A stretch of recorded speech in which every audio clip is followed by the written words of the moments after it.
back to my channel. It's your girl Codenamechanel, and I'm back, but clearly I'm back with a story time. My pimpin' got him hooked, pimpin' got him. I say my pimpin' got him hooked, pimpin' got him. My pimpin' got you hooked, my bad. I'm sorry, my pimpin'. I always say Tinder is poor. Like, if you're new to my channel, this is a finesse channel where I talk about everything that has to do with sugaring and finessing. If you're a returning subscriber, then you know it's all love, ladybugs. I know that a lot of women have success on Tinder, especially Tinder Gold. If you're looking for a sugar daddy, never liked Tinder. So here is the story. This will be the iconic truth, the full truth on why I never liked Tinder. Once upon a time, I was living in an apartment complex. It was a decent apartment complex. There was people, you know, it was people of all walks of life that lived there. And I started talking to this guy, and he was really cool. Like, he was like one of my neighbors. Now, never date a neighbor, but I always date a neighbor. I'm always dating neighbors. So, but never date a neighbor. So we went on one date. He's like, hey, do you want to go on a date with me or whatever? And I'm not gonna lie, like, I noticed, like, he had, you know, a nice car. He seemed very, like, clean cut. He seemed normal. I mean, at first, he was very normal. And I was like, and he was a few years older than me too. So I was like, okay, cool, you know, whatever. But I had my work schedule was, I was like going all throughout the night, and I would get off in the morning. That was my work schedule. So this is why I never knew none of the things he had like going on, right? So he so once I had quit that job or whatever, I just stopped working at that job. I forget the reason why. Me and him had went on one date. Now the date that we had went on, like, it seemed like everyone knew him. We went to a restaurant, like, everyone knew who he was. Like, there was always girls coming up to him, the waitresses knowing what he was. I didn't take that as like a red flag or anything like that. I didn't, you know, take that as any type of sign. We went on one date and that was it. We never went on another date after that. I was like, whatever, cool. Like, we're not going on another date. That's fine. And there was really no hard feelings. Like, I just don't think we were like feeling each other like that. We were just better off as being friends. I noticed that like one day, like, there was a girl outside of our apartments. Like, our apartments was like a circle. So lived like in the center by the courtyard, you could kind of see everything. So I seen his Jeep one day, and he had a black Jeep, really nice Jeep Wrangler. Ooh, one of my dream cars. And I seen a girl like standing by the Jeep, and I'm like, why the hell is like this girl like standing by the Jeep looking super suspicious? She had on all black.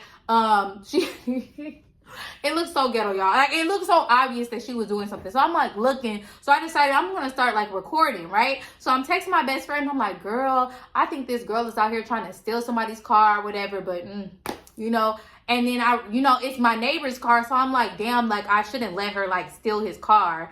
But like, I shouldn't call the police because I don't want to be like, what do they call it now? Like a Karen. Like, I didn't know what to do. Like, what should I do? Anyway, the next day he comes knocking at my door, and he was like, somebody keyed my car or whatever. He's like, you know, come look. So I go down there and I see like his car was keyed, and I'm like, damn, like, your car is keyed. And he was like, did you see anything? And well,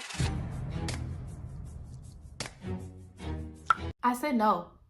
I said no. I don't know why. Okay, y'all. I like I said, I always tell the story good, bad, and ugly. But I just said I didn't see anything. Like, I didn't have any proof that the girl keyed the car. And I didn't know what was going on in his life. But I'm honestly happy that I stayed out of it, because what I'm about to tell y'all is tea. Keep in mind, the story time is why I will never go on Tinder. Why I never will look for a sugar daddy or anything. He just scarred me from Tinder, right? So now that I'm at home at nighttime, right? Because at first I wasn't at home at nighttime. I'm seeing like different women coming out of his house, different shapes, sizes, hair, everything. Like, it's starting to get really intense. Like, every time I turn around, there's a different woman like coming in this house. And yes, I'm that nosy. So I'm noticing all these different girls running in and out of his house all the freaking time. And So one day, like, I'm not doing anything. I'm just like, so I'll get back to the key part or whatever, right? Who keyed his car. One day, like, here knocking at my door. I go to the door. You know, somebody's knocking. Okay, I'm answering the door. I'm like, oh, hey, what's up? You know, it's a girl. And I'm like, hey, like, she looked familiar. And I'm like, why does this girl look so damn familiar? And she was like, hey, do you have Wi-Fi? And she was like, oh, can I use your Wi-Fi password? And I'm like, why do you look so familiar? Like, I literally said that to her. I'm like, you look so familiar. And she's like, oh, well, you know, my boyfriend lives downstairs. So I put two and two together. This is the girl that keyed the car, right? And I'm like, oh, okay. I was like, I seen you out there the other day. Like, again, I never seen her key the car. I didn't see her key the car. So we cannot say that she's the girl that keyed the car, but she is the girl that keyed the car. And I was like, oh, well, I don't have Wi-Fi. And honest to God, you guys, at the time, I didn't have Wi-Fi. Like, I was getting, AT&T was hooking up my Wi-Fi, like, in a few days. So I didn't have Wi-Fi, I promise y'all. So I was like, no, I don't have Wi-Fi. But, like, why don't he got Wi-Fi? Like, why are you over here asking for Wi-Fi or whatever? Right? Okay, and this white girl knocks on the door. This is, like, another day, a different day, maybe, like, 2 days later. She knocks on the door, and she hands me an envelope. And she's like, I really don't feel, like, comfortable leaving an envelope. I didn't even give him a name. I'm sorry, you guys. Let's call him Pimpin'. Let's call him Pimpin'. I need to give him a name. Sorry, you guys. Scratch that. His name is Pimpin', okay? We're going to call him Pimpin'. So she was like, I didn't want to leave it on Pimpin's door or whatever. Like, you know, is that cool if I leave this envelope with you and you give it to him when he pulls up? So I'm like, okay, I guess. Like, at this point, I'm a concierge. I work for this man.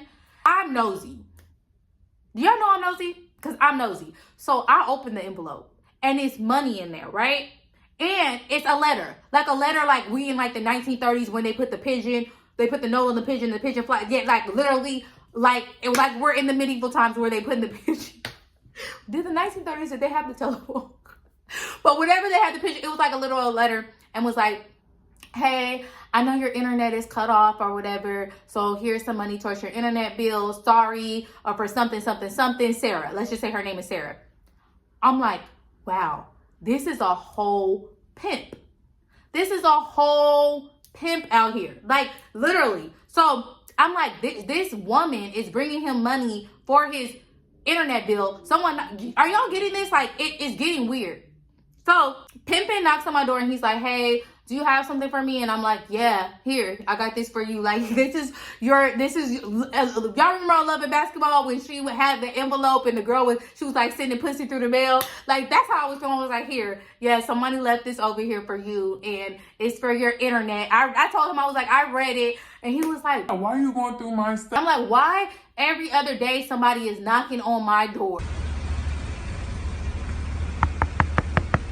Open the fuck up. Where are all these women coming from? And y'all know what he said. He said Tinder. He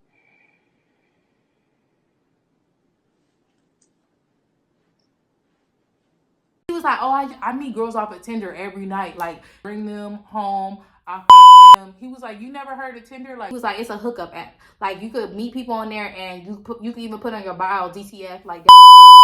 And you know, and he was like, just happened a few of the girls like to like spend money and give me money. And he was like, yeah, the white lady that dropped off the money for the bill, he was like, she's married. And I was like, what the fuck?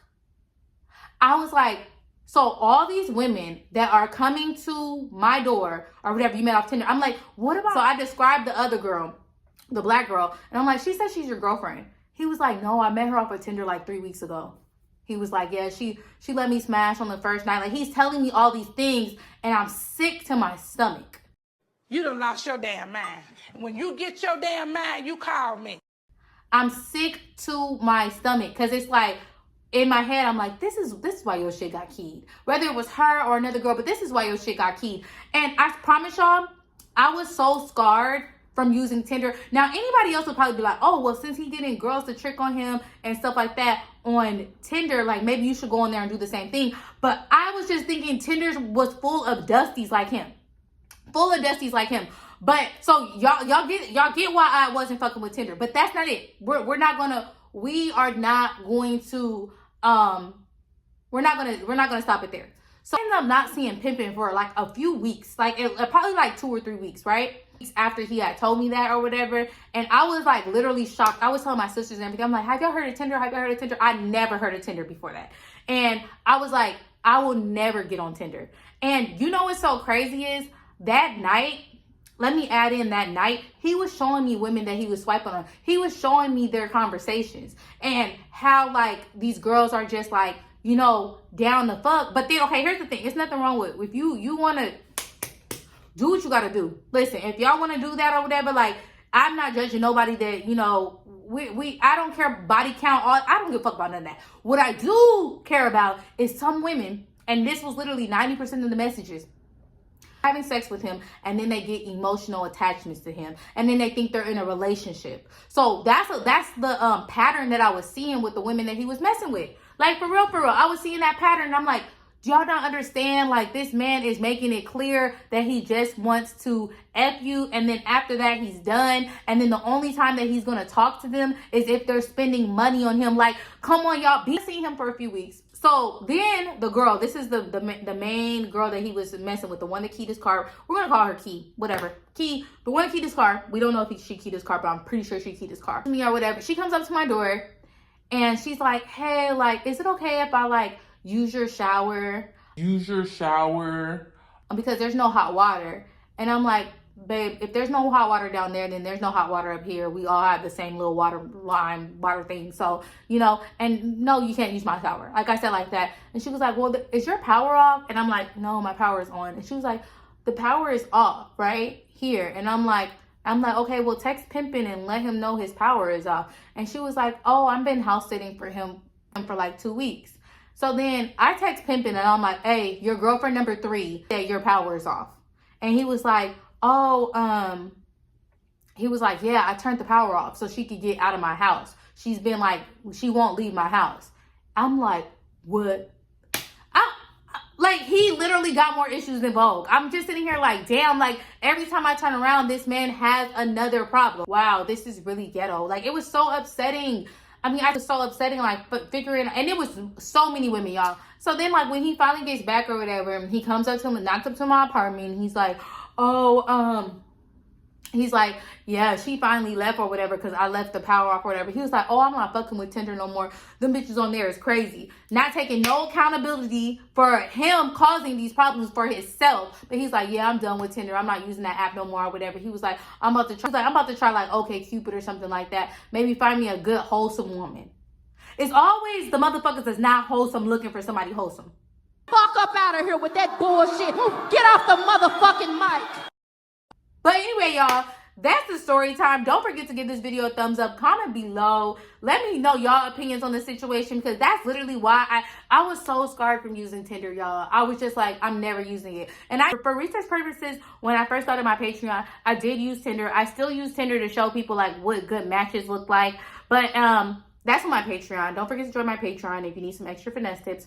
But that was really it. I never associated with Tinder once I met him, and I'm just like, what the hell? This is the kind of dustiness that's on Tinder. Anyway, follow me on Instagram, Codenamechanel.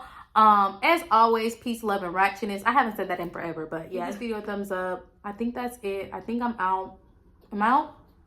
Let me know if I'm out. Am I out? Is my lace lifted? Am I out? I'm out? Okay, I'm out. I'm out. I'm out. I'm out.